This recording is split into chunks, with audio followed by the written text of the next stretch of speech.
They say the two-stroke outboard engine was simplicity perfected. Born in 1909, it powered a century of weekends, racing legends, and global adventure. But today, the very heart of boating's golden age is banned or driven underground.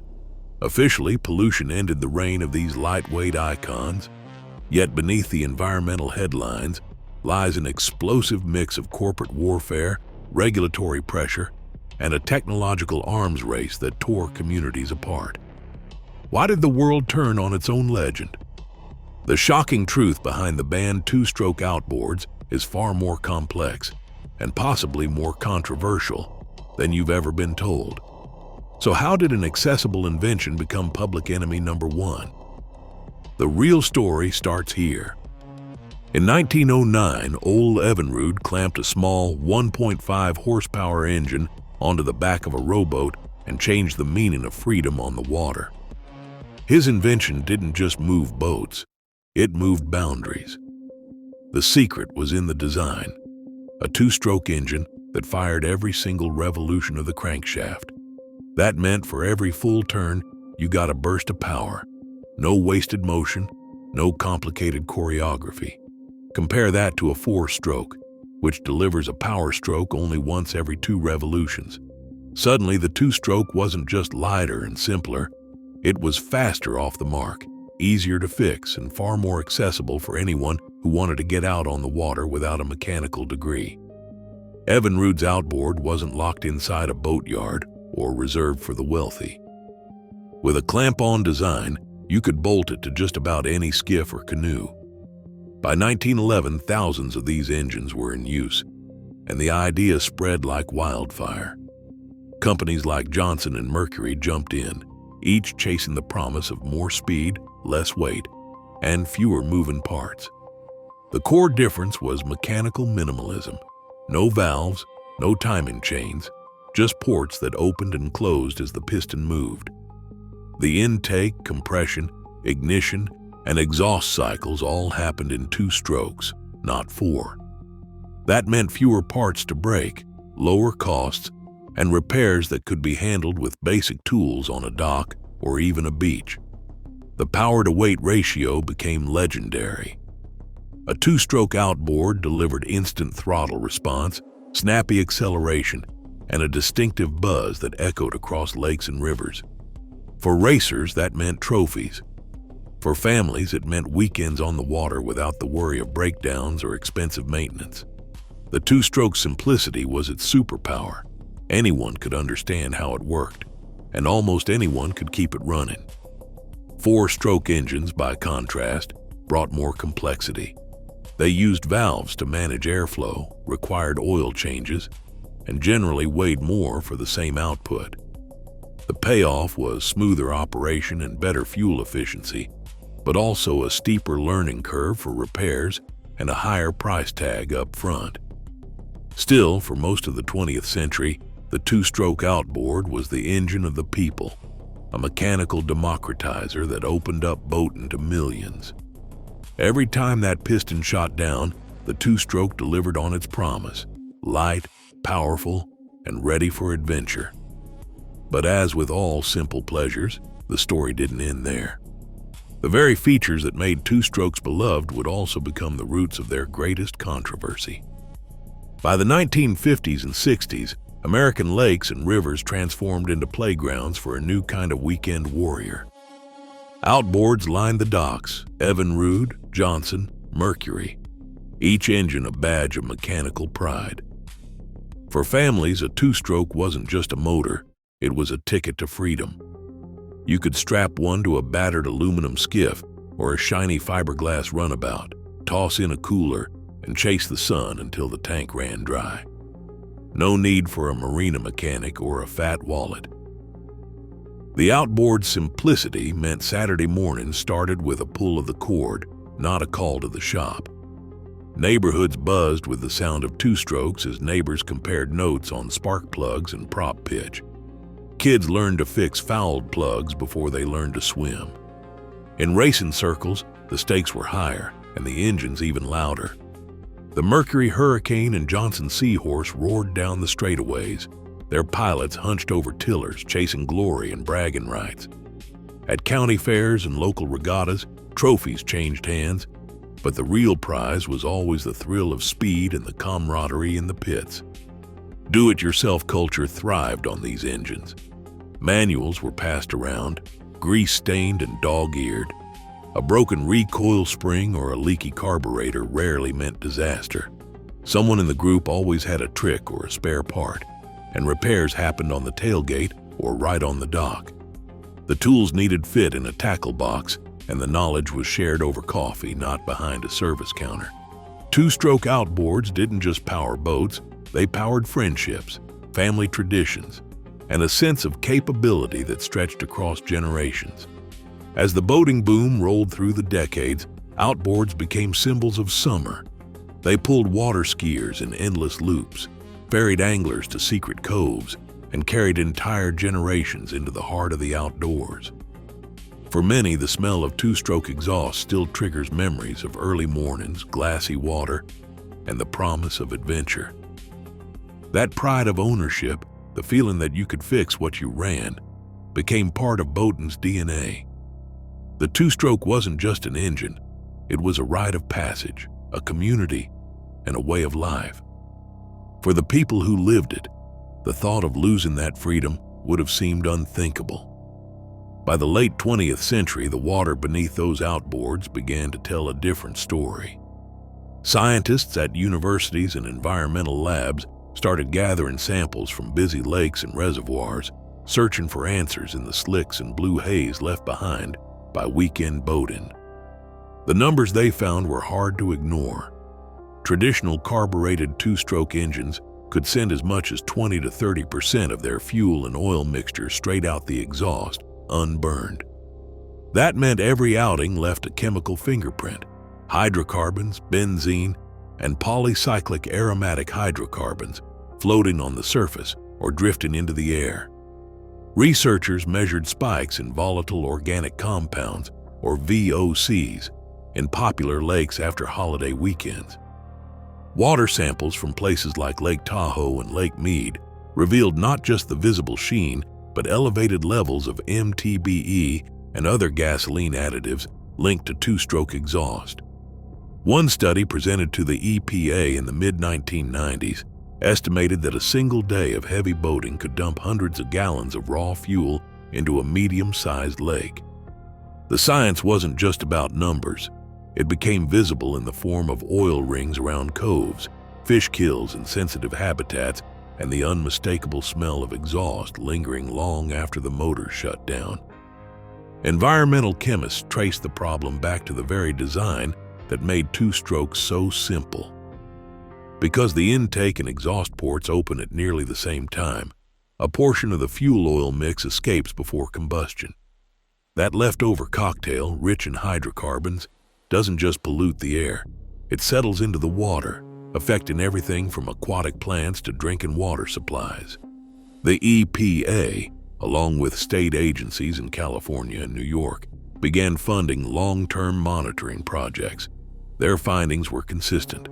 Carbureted two-strokes contributed a disproportionate share of hydrocarbon emissions compared to their numbers on the water. Peer-reviewed reports piled up, each adding detail to the growing case.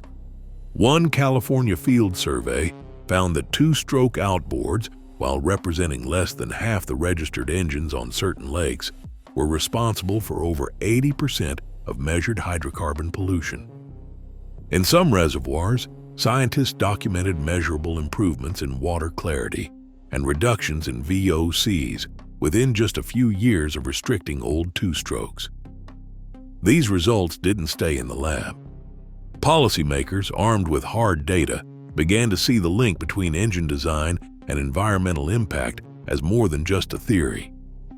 The evidence provided a clear rationale for new rules, paving the way for the next round of regulatory action. The debate was no longer just about nostalgia or performance. It was about what the science could prove and how much pollution regulators were willing to tolerate in the name of tradition. By the mid-1990s, the mood inside boardrooms and government offices was tense.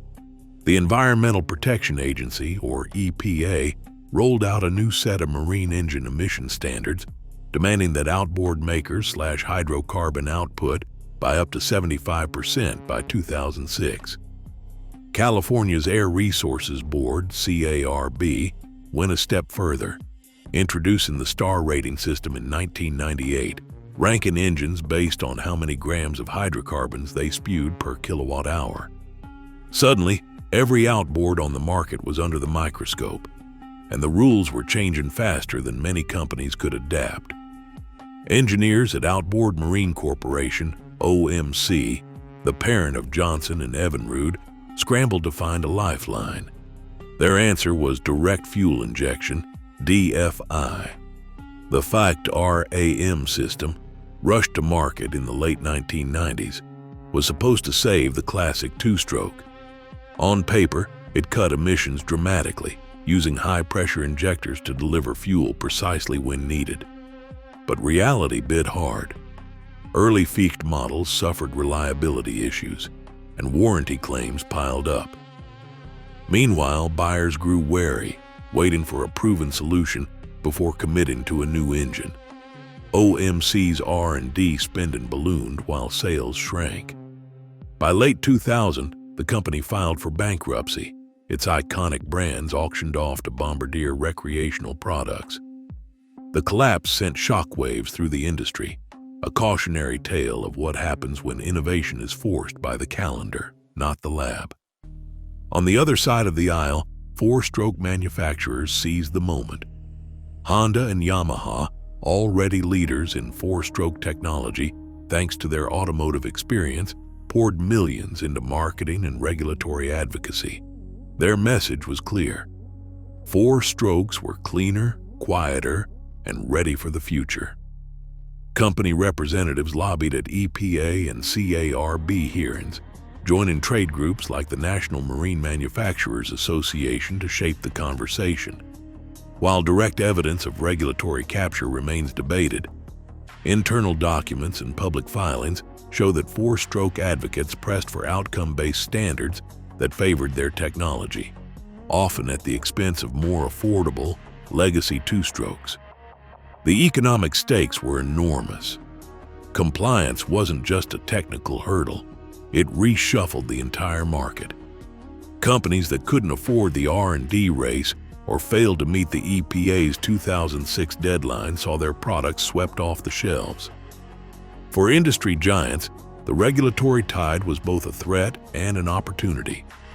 Lobbying became as important as engineering, and the winners were often those who could play both games well. Meanwhile, engineers at Bombardier's new Evinrude division doubled down on DF1, refining the E-Tech system to meet and sometimes beat the strictest emission standards. Mercury Marine, too, pressed ahead with its Optimax direct injection line, though not without its own headaches.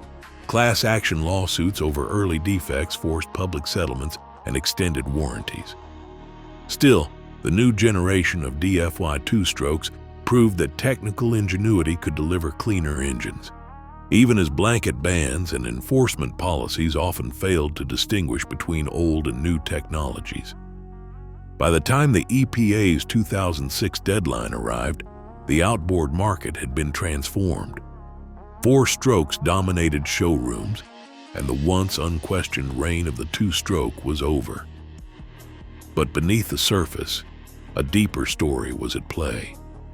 One where policy, corporate strategy, and technical innovation collided, leaving behind winners, losers, and a legacy of engines that refused to go quietly. Courtrooms rarely see arguments about boat engines, but in the wake of sweeping bans on two-stroke outboards, the stakes became deeply personal. In 1999, Lake Tahoe's ban on carbureted and early electronic injection two-strokes didn't just target machines, it upended lives. Among those caught in the crossfire was Captain Alan Ross, a local fishing guide whose 1978 Johnson outboard had ferried generations of clients across the lake. For Ross, the ban wasn't simply a regulation, it was a severed lifeline. His testimony in court echoed the frustration of a community. Years of work, memories, and self-reliance swept away by a rule that didn't distinguish between old polluters and new, cleaner engines. The legal challenge came fast. Backed by the National Marine Manufacturers Association, plaintiffs argued that the blanket ban ignored advances in direct fuel injection, technology that could meet and sometimes exceed the region's strictest emissions standards. They pointed to certified models like Evinrude's E-Tech and Mercury's Optimax, engines designed to pass even California's toughest tests. But for regulators and judges, the question was less about technical nuance and more about enforceability. In a lake ringed by dozens of boat ramps and patrolled by limited staff, simple rules were easier to apply than model-by-model exceptions. When the dust settled, the settlement allowed a narrow path for DFI engines. If a motor could prove its emissions met the new bar, it earned a decal and a place on the water. For most, though, the ban stood firm. Ross and others like him faced a choice: retire, invest in costly replacements, or risk hefty fines. The courtroom battle left scars, some financial, some emotional. For many, the loss was more than economic. It was the end of a way of life, a tradition, and a sense of control over their own future. Enforcement on the water quickly became a game of adaptation and cat and mouse. After bans swept across lakes and reservoirs, the gray market for two-stroke outboards quietly flourished. Engines that were technically outlawed in one state found new homes through classified ads, estate sales, and a network of restorers who knew how to swap decals or source compliant serial numbers. Ramp checks and compliance stickers became the new normal. Inspectors scrutinized engines for the right emissions decal, while seasoned boaters learned which models could slip past a quick glance. Some owners risked fines, gambling that a vintage Evinrude or Mercury could outlast the next patrol. For every engine forced off the water, a new wave of innovation surged ahead. Major manufacturers like Mercury and Yamaha now pour millions into electric propulsion, betting on a future where batteries replace carburetors and blue smoke is just a memory. The Mercury Avatar, Yamaha's prototype electrics, and startups like Torqeedo and ePropulsion are racing to carve out market share. In Europe, electric outboards now make up as much as 4% of new sales, with projections climbing as bans tighten and incentives grow. But for all the headlines, electrics still face steep hurdles. Range, charging, and cost keep them in the niche for now, even as investment accelerates. Meanwhile, a passionate community of restorers, racers, and collectors refuses to let the two-stroke legacy fade. Online forums buzz with tips on rebuilding classic engines, sourcing rare parts, and navigating the patchwork of local rules. For these enthusiasts, the two-stroke isn't just a relic. It's a statement about freedom, mechanical ingenuity, and the right to choose how you move across the water. As the industry looks forward, the debate lingers. Are we witnessing progress or saying goodbye to something irreplaceable? In 2006, federal regulations marked the official end for new carbureted two-stroke outboards in the United States, citing EPA studies that found traditional models could lose up to 30% of their fuel unburned into the water. Documents from the era show how environmental science, corporate lobbying, and shifting policies each played a role in the ban. Yet the bankruptcy of OMC in 2000 and the rise of direct injection two-strokes revealed that not all technology or motives were treated equally. Today, millions of legacy engines remain in use, while electric outboards claim a growing share of new sales. Despite decades of debate, no public record fully details the behind-the-scenes negotiations that shape these rules. What's clear from the evidence is this: the ban on two-strokes marked both a regulatory milestone and the end of an accessible boating era, one whose echoes still shape the water for everyone who sets out today.